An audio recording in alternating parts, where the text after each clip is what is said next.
আকাশবাণী কলকাতা গ্রামীণ সংবাদ পড়ছি রক্তিম ভট্টাচার্য। জল জীবন মিশন প্রকল্পে অর্থ মঞ্জুরির ক্ষেত্রে নতুন শর্ত বেঁধে দিল কেন্দ্র।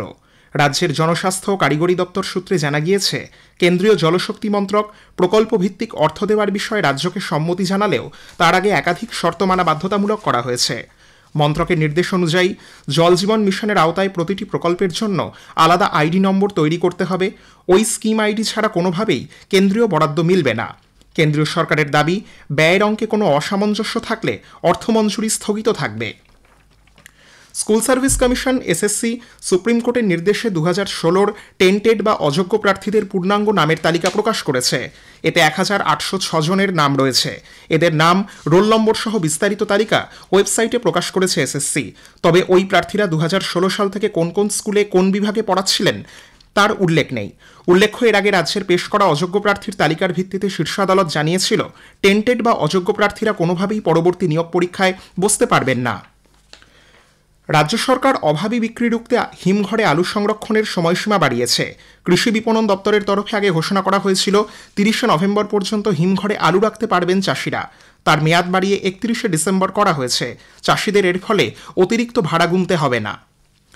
নির্দিষ্ট সময়সীমার আগে এসআইআর এর কাজ শেষ করায় উত্তর 24 পরগনার গাইঘাটা বিধানসভার 3 বিএলওকে সম্মানিত করেন বিডিও সোহানী রায়, বিশ্বজিৎ ঘোষ এবং মানস সরকার। জানিয়েছেন, এলাকার মানুষের সহযোগিতা তাদের কাজ আরও সহজ করে দিয়েছে। এদিকে মাত্র 20 দিনের মাথায় ভোটার তালিকার বিশেষ নিবিড় সংশোধনের কাজ সম্পূর্ণ করে নজির গড়েছেন পশ্চিম বর্ধমানের পাণ্ডবেশ্বর ব্লকের 3 বিএলও। দক্ষিণ 24 পরগনার কুলতলি ব্লকে আজ সকালে বাঘের পায়ের ছাপ দেখা গেলে গ্রামবাসীদের মধ্যে আতঙ্ক ছড়ায়। মইপিঠ বৈকুণ্ঠপুর গ্রাম পঞ্চায়েতের কিশোরীমোহনপুর এলাকায় ঠাকুরানের একটি শাখা নদীর ধারে ওই টাটকা পায়ের ছাপ চোখে পড়ে। আতঙ্কিত গ্রামবাসীরা খবর দেন মইপিঠ উপকূল থানা ও বন দপ্তরে। মালদার কালিয়াচকে রাজনগর এলাকায় এক সালিশি সভাতে এক তৃণমূল কংগ্রেস কর্মীকে খুন করার ঘটনার উত্তেজনা ছড়িয়েছে। আহত আরও 6 তৃণমূল কর্মী, তাদের হাসপাতালে ভর্তি করা হয়েছে। জাতীয় দুগ্ধ দিবস উপলক্ষে আজ নদিয়ার কল্যাণী ইয়ারএস ক্যাম্পাসে এক সভায় প্রধান অতিথি হিসেবে উপস্থিত ছিলেন ডক্টর কেসি মোহান্তি। তিনি দুধের মূল্য সংযোজন ও বিপণন সংযোগের প্রসার নিয়ে গুরুত্বপূর্ণ বক্তব্য রাখেন। কৃষকদের বিভিন্ন প্রশ্নের সমাধানও দেন বিশেষজ্ঞরা। পূর্ব মেদিনীপুরের তমলুকে সরকারি চাকরি পাইয়ে দেওয়ার নাম করে প্রতারণার অভিযোগে শেখ মঈনুদ্দিন নামের এক সরকারি কর্মচারীকে গ্রেপ্তার করেছে পুলিশ।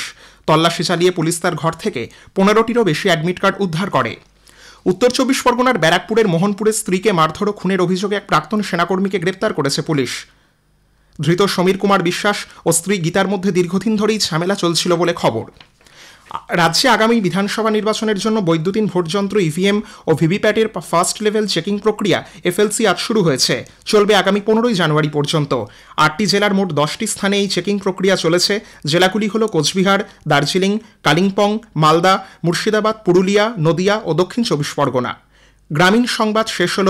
এর পরের খবর 7টা বেজে 35 মিনিটে।